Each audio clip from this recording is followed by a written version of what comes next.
বাঘ কিনা মামা আর শিয়াল কিনা ভাগ্নে, তাই দুজনের মধ্যে বড্ড ভাব। শিয়াল একদিন বাঘকে নিমন্ত্রণ করলো, কিন্তু তার জন্যে খাবার কিছু তৈরি করলো না। বাঘ যখন খেতে এলো তখন তাকে বললে, মামা একটু বসো, আর 2-4 জনকে নিমন্ত্রণ করেছি, তাদের ডেকে আনি। এই বলে শিয়াল চলে গেল, আর সে রাত্রে ফিরল না। বাঘ সারা রাত বসে থেকে সকালবেলা মনে মনে শিয়ালকে গালমন্দ করতে করতে বাড়ি চলে গেল। তারপর একদিন বাঘ শিয়ালকে নিমন্ত্রণ করলো। শিয়াল এলে তাকে খেতে দিল মস্ত মস্ত মোটা মোটা হাড়, তার এক একটা লোহার মতো শক্ত। শিয়াল বেচারা 4টে দাঁত ভেঙে গেল, তবু সেই হাড়ের একটুও সে চিবিয়ে ভাঙতে পারল না। বাঘ ওই রকম হাড় খেতেই খুব ভালোবাসে। সে মনের সুখে পেট ভরে হাড় চিবিয়ে খেলো আর বললে, কি ভাগ্নে, পেট ভরলো তো? শিয়াল হাসতে হাসতে বললে, হ্যাঁ মামা, আমার বাড়িতে তোমার যেমন পেট ভরেছিল, তোমার বাড়িতেও আমার তেমনই পেট ভরেছে। মনে মনে কিন্তু তার ভয়ানক রাগ হলো, আর সে বললে, যদি বাঘ মামাকে জব্দ করতে পারি তবেই দেশে ফিরবো, নইলে আর দেশে ফিরবো না। এই মনে করে শিয়াল সে দেশ ছেড়ে আলো দেশে চলে গেল। সে নতুন দেশে অনেক আখের ক্ষেত ছিল। শিয়াল সেই আখের ক্ষেতে থাকতো আর খুব করে আখ খেত। যা খেতে পারতো না ভেঙে রেখে দিত। চাষিরা বললে, ভালো রে ভালো, এমন করে আমাদের আখ কোনো দুষ্টু শিয়াল ভেঙে রেখে দেয়, বেটাকে সাজা দিতে হবে। বলে তারা ক্ষেতের পাশে এক খোঁয়ার তৈরি করলো। কাঠ দিয়ে ছোট্ট ঘরের মতন করে খোঁয়ার তৈরি করতে হয়। তার ভিতরে কোনো জন্তু ঢুকলে তার দরজা আপনি বন্ধ হয়ে যায়। তাতেই সেই জন্তু খোঁয়ারের ভিতর আটকা পড়ে। চাষিরা যখন খোঁয়ার তৈরি করেছে, শিয়াল তখন হাসছে আর বলছে,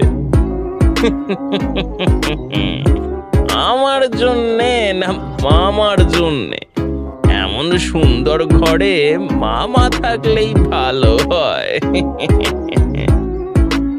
তারপর দিনই সে বাঘকে গিয়ে বললে, এই মামা, একটা বড় নিমন্ত্রণ এসেছে, রাজার ছেলের বিয়ে, সেখানে আমি গান গাইব আর তুমি বাজাবে, আর খাবো যা তা তো কথাই নেই। এই তারা পালকি পাঠিয়েছে, যাবে মামা? বাঘ বললে,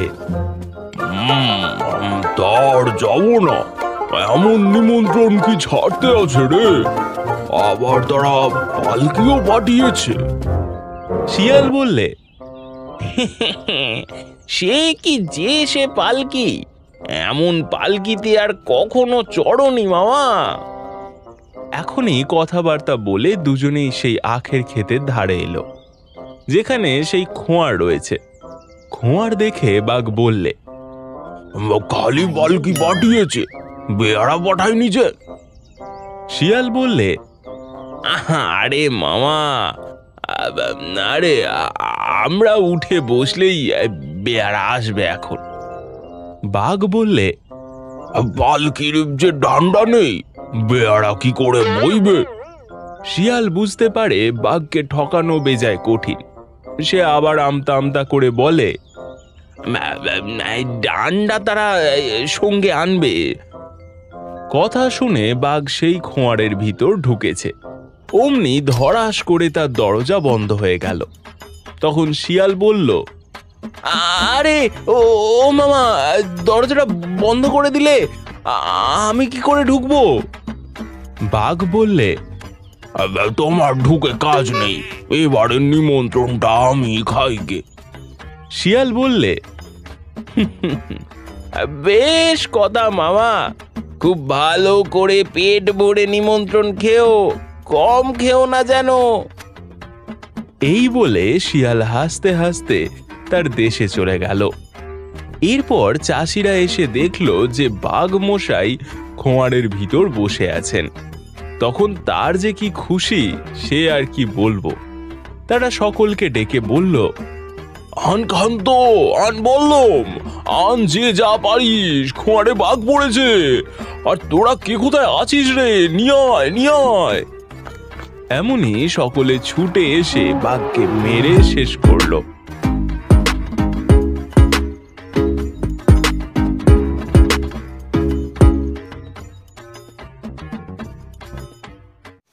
হ্যালো বন্ধুরা, আশা করি তোমরা ভালো আছো। আমি পিয়ালি। আজকে তোমাদের পঞ্চতন্ত্রের একটা গল্প শোনাবো। গল্পের নাম লোভে পাপ, পাপে মৃত্যু। এই গল্প থেকে আমরা শিখবো অতি লোভের ফল কি হতে পারে। তাহলে চলো শুরু করা যাক আজকের গল্প।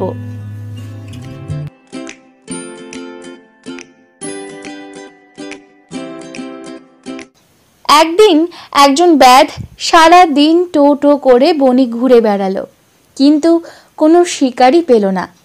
মনে মনে ভাবল, বনের পশুগুলো আজকে গেল কোথায়? কখন থেকে ঘুরে বেড়াচ্ছি, কোনো পশুর দেখা পাওয়া গেল না। এদিকে সন্ধেও নেমে আসছে, না আজকে আর শিকার পাওয়া যাবে না, যাই বাড়ি ফিরি। এই ভেবে ব্যাধ পরিশ্রান্ত ও বিষণ্ণ মনে বাড়ির দিকে যাত্রা শুরু করে। এমন সময় ঘোঁতঘোঁত করতে করতে ছুটে এলো এক বন্য শূকর।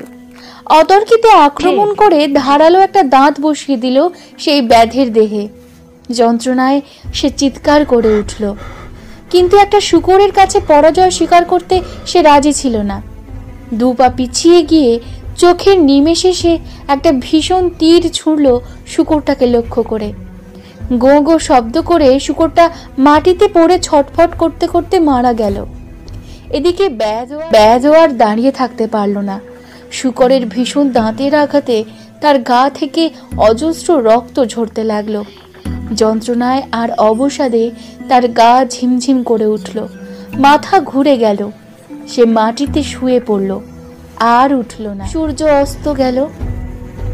সন্ধ্যার পর এক খেকশিয়ালি ঘুরতে ঘুরতে এলো সেই পথে। শূকর আর ব্যাধ মরে পড়ে থাকতে দেখে তার কি আনন্দে ধেই ধেই করে সে নাচতে লাগলো। সে মনে মনে ভাবলো, মেঘ না চাইতেই জল, কদিন না খেতে পেয়ে কি কষ্টই না পাচ্ছিলাম, এবার ভগবান মুখ তুলে চেয়েছেন।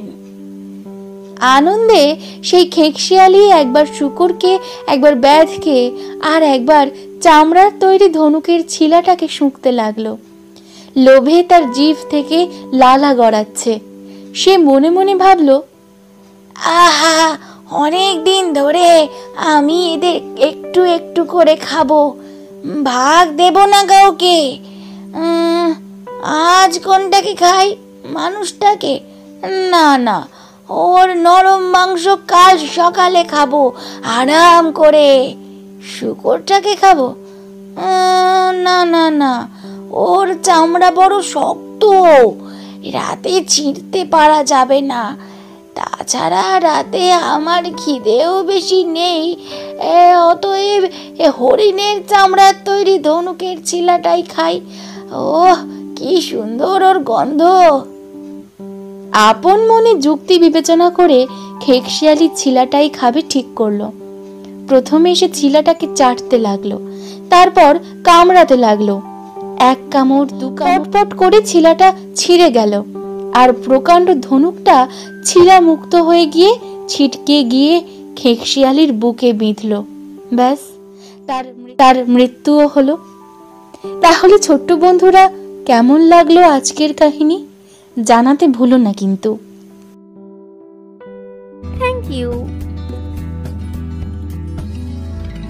Thank you.